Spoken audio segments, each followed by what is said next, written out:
Literacy is everybody's business.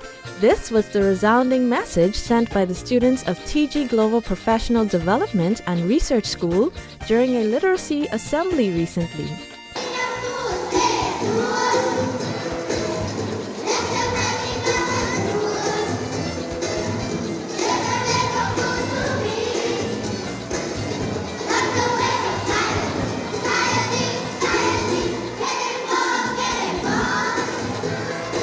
Superintendent Leonardo Burrows of the Royal Bahamas Police Force brought special remarks to the group of excited students. Literacy is important, and it's important because if you're not literate, then it means that you are illiterate. And being illiterate means that you cannot read, you cannot write, you cannot comprehend, you cannot understand.